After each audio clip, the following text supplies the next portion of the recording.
the truthfulness or the veracity of any message or any claim to revelation is by examining the life and the behavior of the person who claims to carry the message. In this case, of course, we're going to look at the life of the Prophet Muhammad, may God's peace and blessings be upon him. And we are going to look at the life of the Prophet Muhammad in an analytical sense, in a rational way. We want to ask ourselves or pose three simple questions, or three variant possibilities. The first possibility is that the Prophet Muhammad, or that any person in fact who claims to be a prophet, who claims to be receiving revelation from God, we can apply these possibilities to that individual. Or in fact any individual who's making a claim about anything. The first possibility is that that individual is a liar. That individual knows that they are not receiving revelation from God, and they purposefully go out to deceive people concerning this issue. Now obviously such a character, such a personality would display various characteristics, and that there are certain things that would necessitate the effectiveness of such a deception. We'll examine those issues just in a minute. The second possibility is that the individual is not a liar. The individual sincerely and truly believes that they are receiving revelation from God, but they are deluded. They are perhaps suffering from some type of psychotic mental condition. Perhaps they are suffering some form of delusion, but the person sincerely and truly believes that they are a messenger from God. They are not lying, they are not deceiving, they actually truly believe it. And such an individual will also display certain characteristics, certain attributes, certain ways of behaving. And the third possibility is, of course, that that individual is telling the truth. That individual actually is indeed receiving revelation from God. What we want to do is apply this analytical approach to the Prophet Muhammad.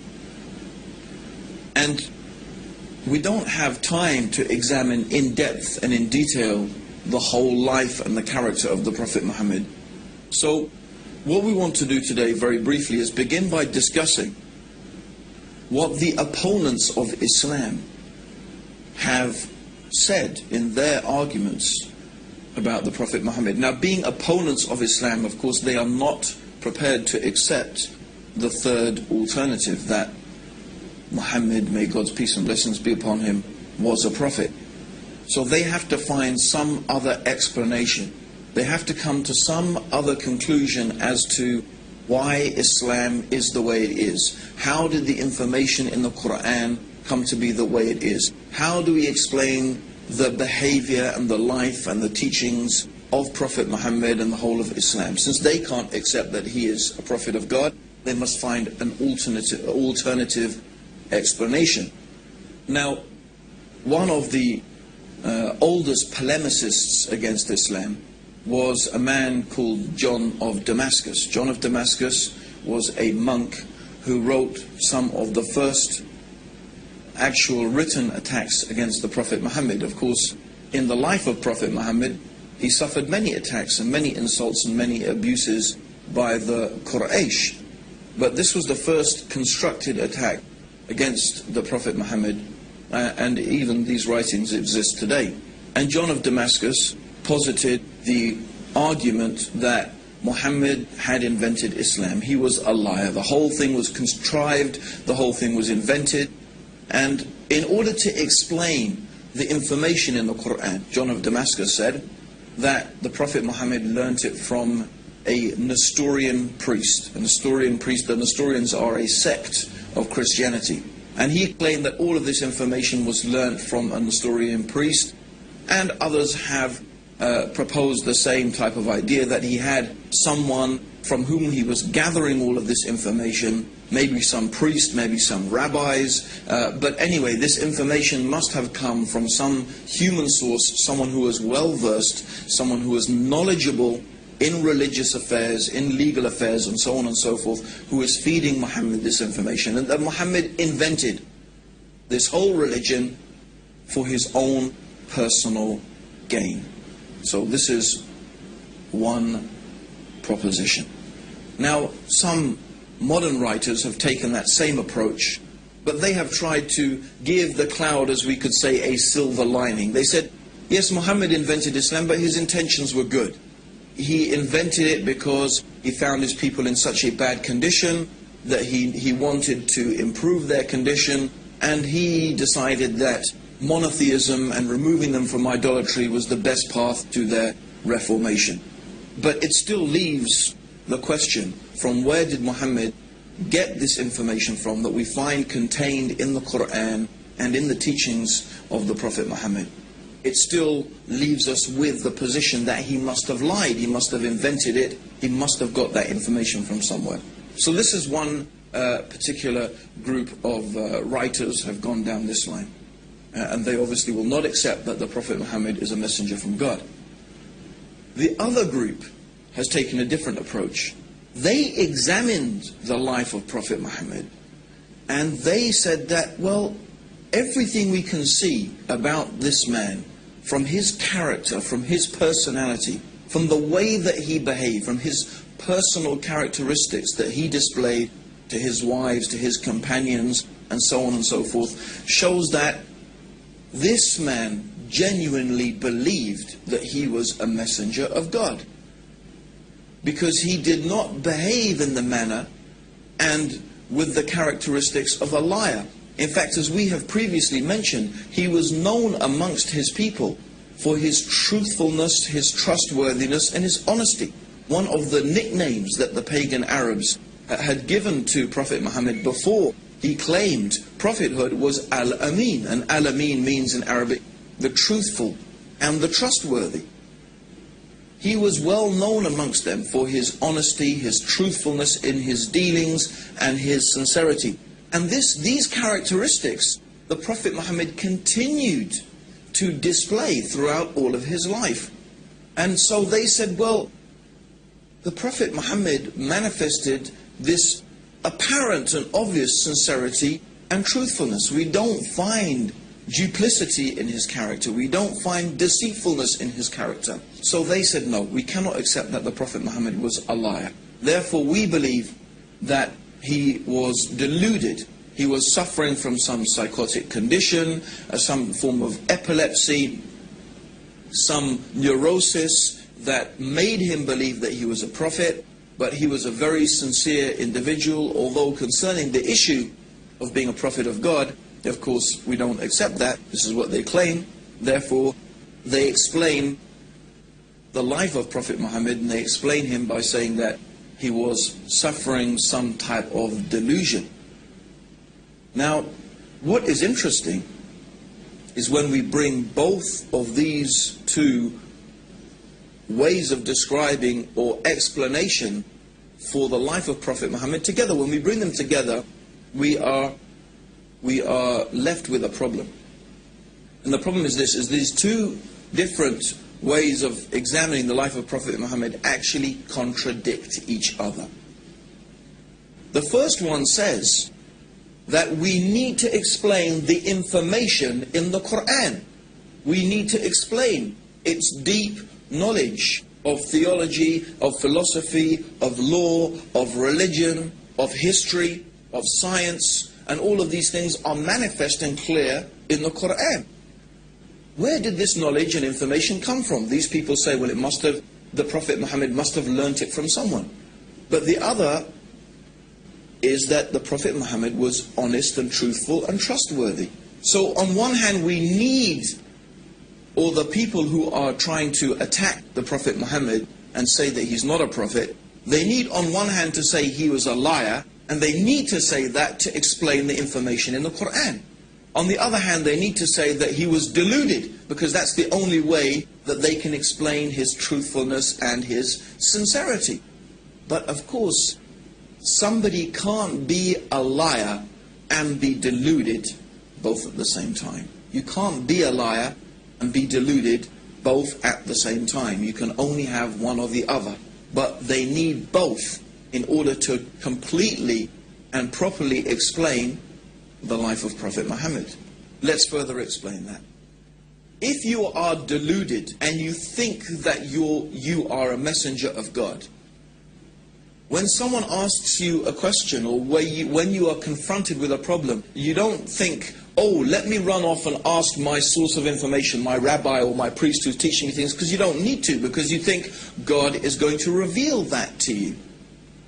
So a deluded person does not go off seeking information from someone or somewhere because that person believes that God is going to reveal that information to them. This is how a person who is deluded into thinking they are receiving revelation behaves. So we see the impossibility of having both things at the same time.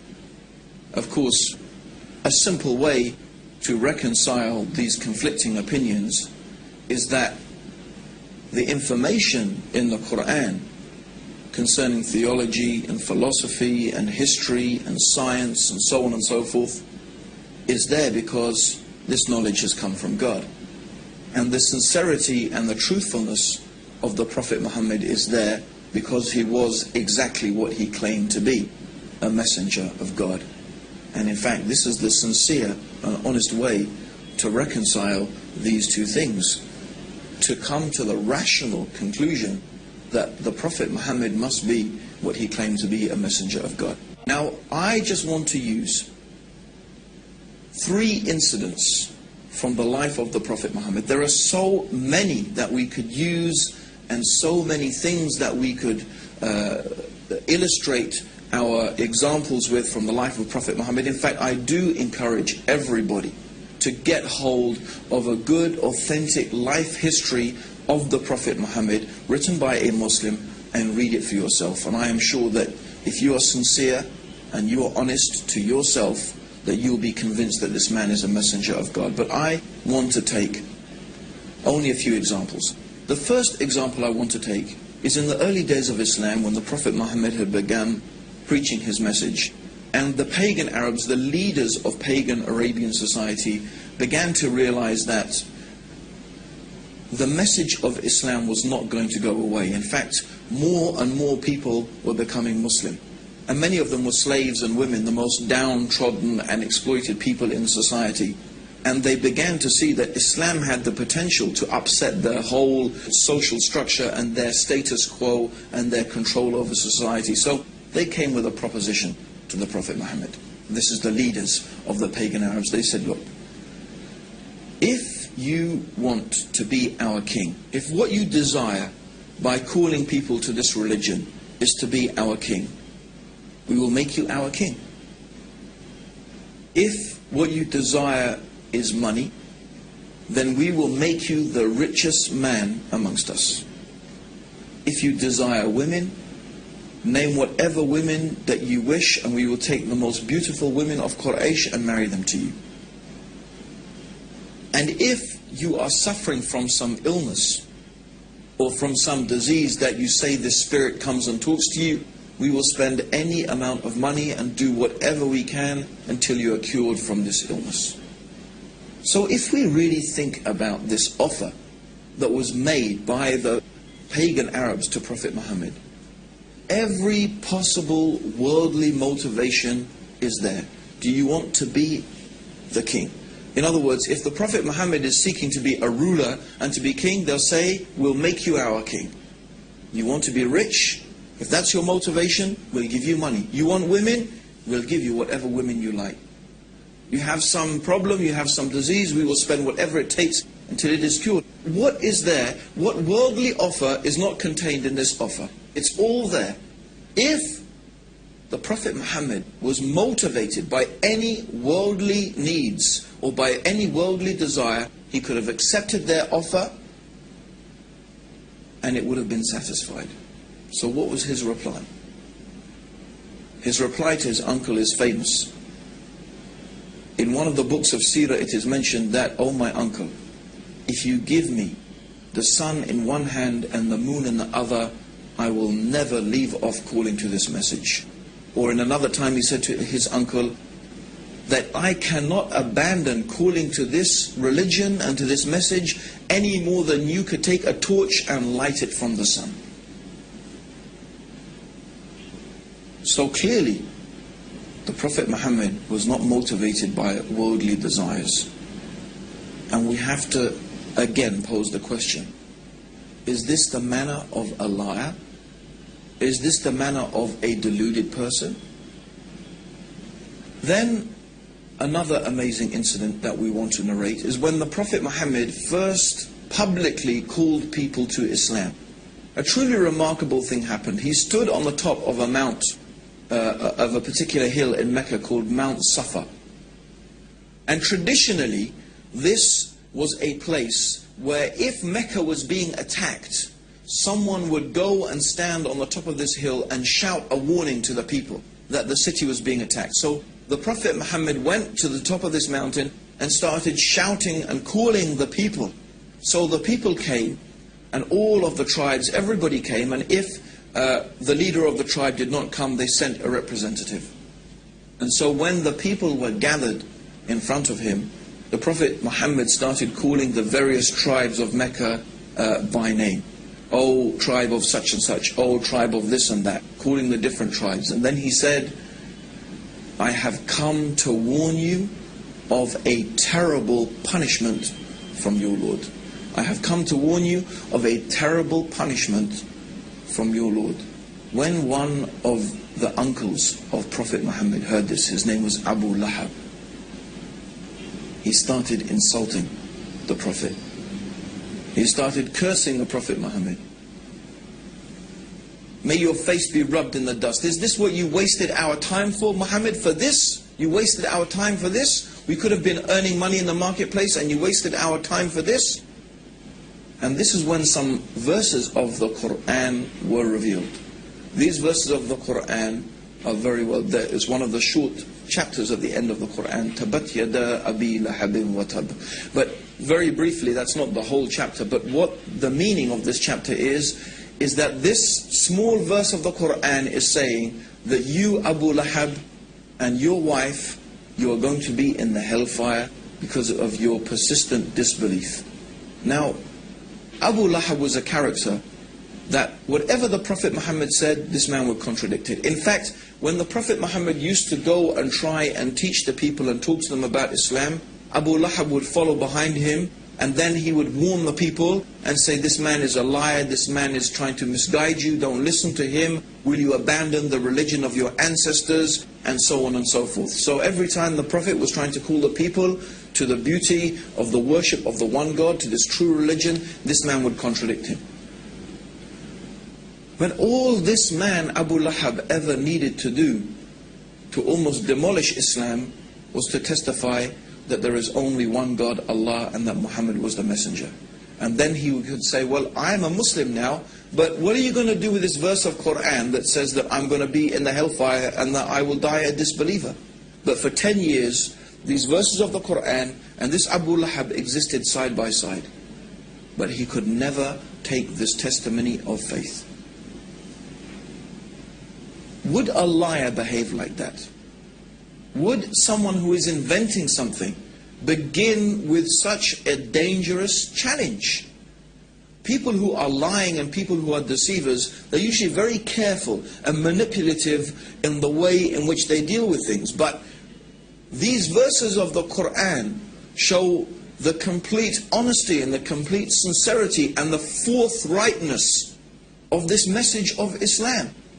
Believe in Allah and His Messenger, or you will face a terrible punishment from Allah. And when this man Abu Lahab protests and he starts insulting, then these verses come from God to the Prophet Muhammad. You are going to suffer eternally for your disbelief.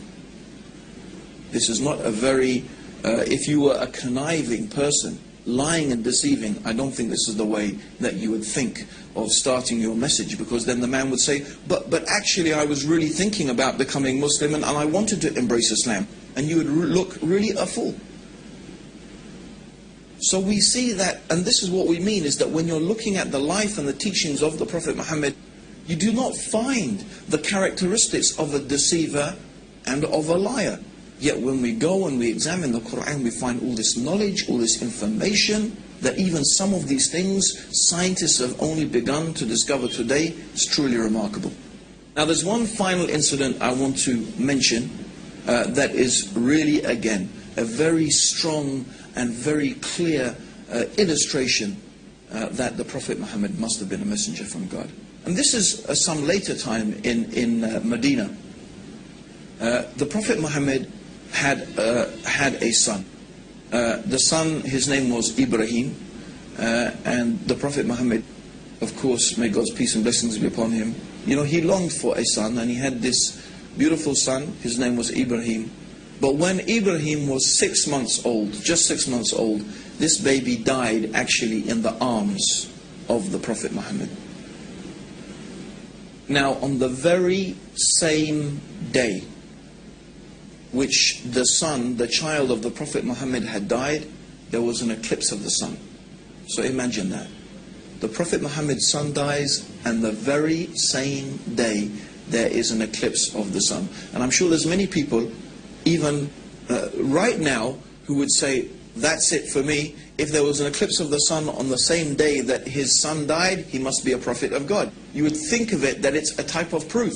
And in fact, in those days, when people were very superstitious, they started running out of the buildings. They had heard that the Prophet Muhammad's son had died, and now they were seeing an eclipse of the sun, and they started coming out of their houses saying, look, even the sun darkens for the death of the child of Prophet Muhammad. So this is what the people were saying. Now imagine, if you had been spending so many years lying to people, trying to fool them about this thing, you would say, you see, I told you, the thing I've been telling you all along, you see, it's a proof from God. And if you were deluded, you would be thinking, yes, this is a sign from God to show that I'm a messenger. But what did Prophet Muhammad do? He called the people and he said to them, and when he called them, he assembled them in front of them, he said, this is just the sun and the moon. And they are from the natural ayat of God, the natural processes that God has made. And the sun and moon does not eclipse or rise or set for the death or the birth of any man.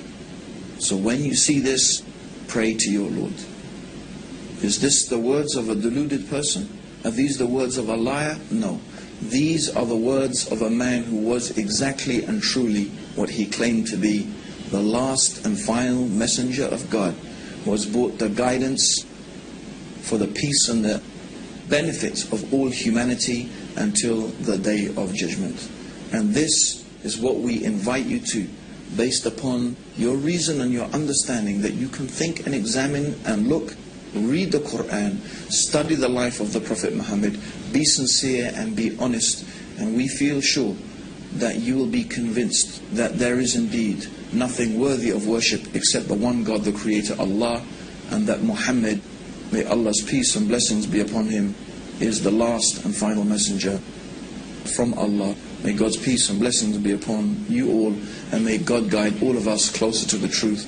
Assalamu alaikum wa rahmatullahi wa barakatuh.